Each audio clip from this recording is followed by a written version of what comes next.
My real name is Mike.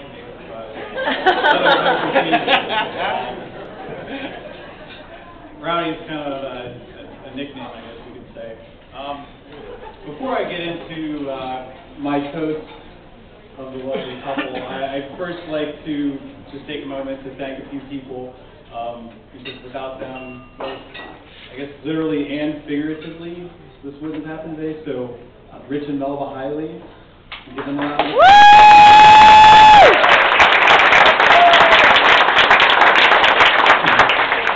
And also Rose and Chuck Bain.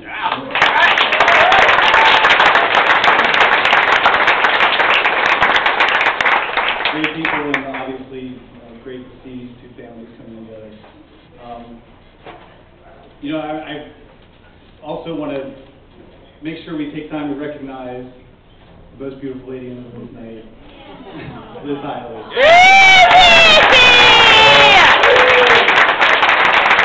Lizzie Bear.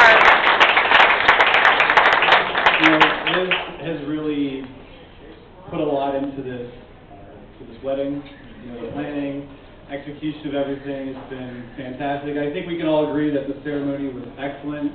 Obviously, you all seem to be enjoying yourselves, I think, so far. The reception's been great, too, and, I think you guys truly deserve that. You guys are, amazing friends, amazing people. You deserve all the best, so I'm glad that we're all able to be here today and share this together as a group. So, I've known Mirth for, and I should say Greg. I mean, you might know him as Greg. I've only known him as Mirth. So that's what I'm going to have to go to tonight. Calling him Greg just doesn't feel right to me. I've known Mirth for about 10 years. We actually met freshman year at OU through some mutual friends. Obviously, in 10 years having passed, the man you see in front of you today is not the same guy that we met back at OU. Not just from a developmental standpoint, but even the small things like, physical characteristics. You can picture a guy who had, highlights in his hair and bandana, earrings. Really? Backstreet Boy-esque.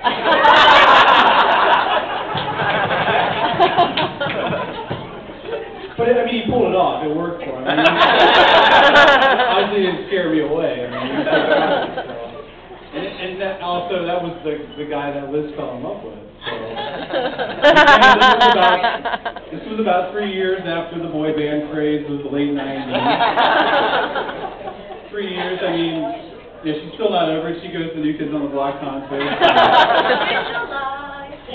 You might be saying to yourself, like, yeah, it was 3 years after the fact. But, well, Liz is from Batavia, and news travels a little slow. The timing worked out perfectly. This is going a lot better than I expected. All right?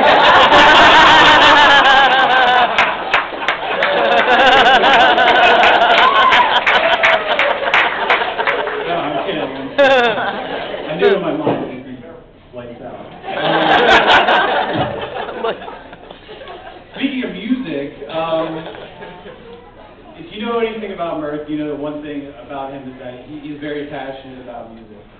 And as am I, and a lot of our friends as well. And I think when we first became friends at OU, that was one of the things that really bonded us.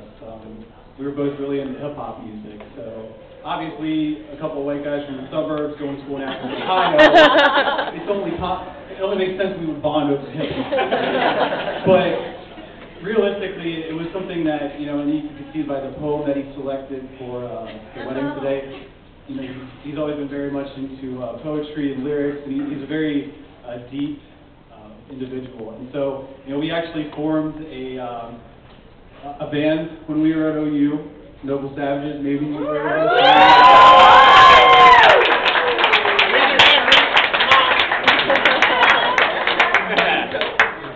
As my sister-in-law kindly pointed out during my wedding last summer, we're still waiting on the reunion, but it's in the works.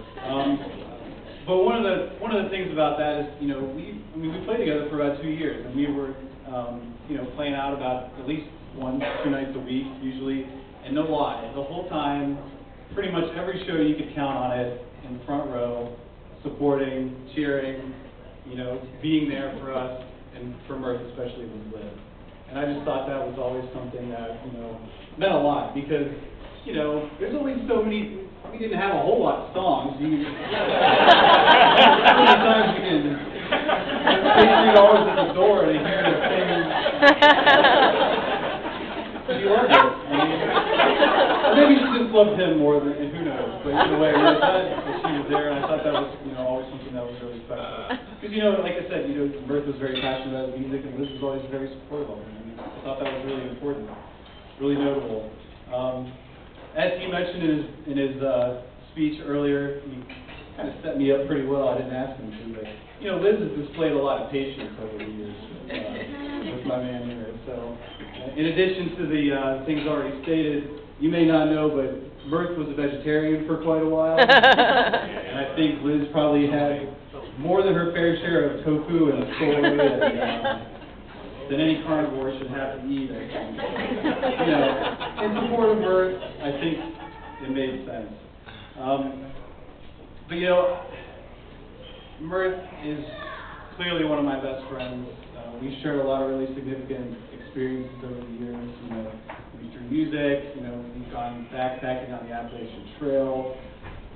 We're brewing beer now all the time, and we hang out pretty much, you know, every chance we get, and he's been a big part of my life.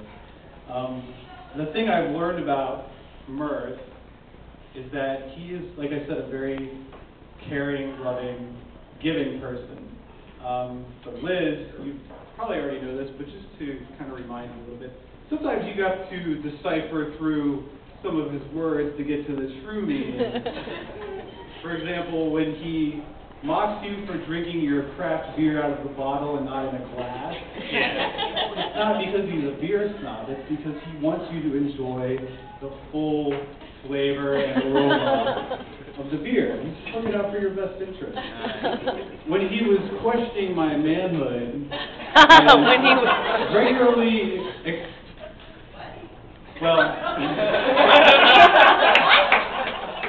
about not going out to play ultimate frisbee with him. You know, at first I might have been a little bit upset about that, but you know, I got out there, and that's something that we've shared and bonded over the past couple of years as well. And so I think he was really just looking out for my best interest. You know? He wanted me to be healthy and have fun and be active. And after college, when we were trying to figure out where we wanted to go to live and try to get things back going with the band again, the fact that he outright refused to live anywhere else but Cleveland wasn't because he was stubborn, it was because he wanted to take me to the promised land, that is. Oh, geez. No.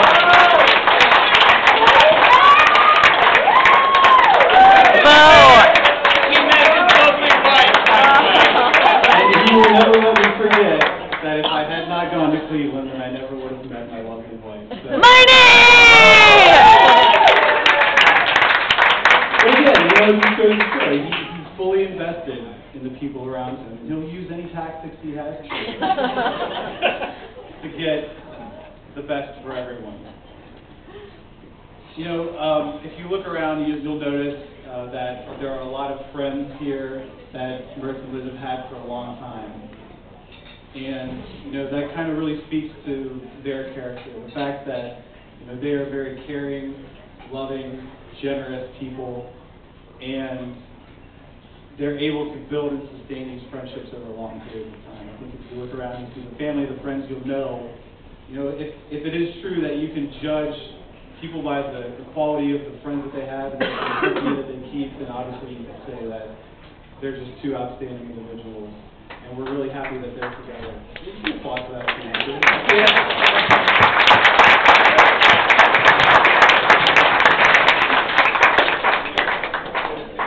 Clearly, their choice of professional football franchises to root for also shares a little bit of loyalty being Browns and Bengals fans, because they know a thing or two about staying true in the midst of years and years and years of disappointment and turmoil. Woo! But regardless, you know, honestly, 10 years ago, I can't honestly say that I thought I would be here right now. Not because I didn't believe in the strength or the quality of their relationship, but just because, you know, if you think about it, 10 years is a long time, and especially 10 years at the part of your life where there are a lot of things changing, even day to day. The fact that these two have actually grown together during these times when, you know, maybe some others would have gone in opposite directions, I think really says a lot about their relationship, the love for one another. And I think we can all agree that, you know, I couldn't find two more perfect people to be together. So I really, more than anything, want to thank you guys for, you know, for being you and for being such great friends. And you really, over the past 10 years, made a huge impact on my life. I really enjoyed all the times we spent together, and I'm glad that, you know, we'll be able to continue to do so. I think we could all raise our glasses and toast now and say together that we also are all very happy for you. We're very grateful for your friendship and wish you a lifetime of love and happiness.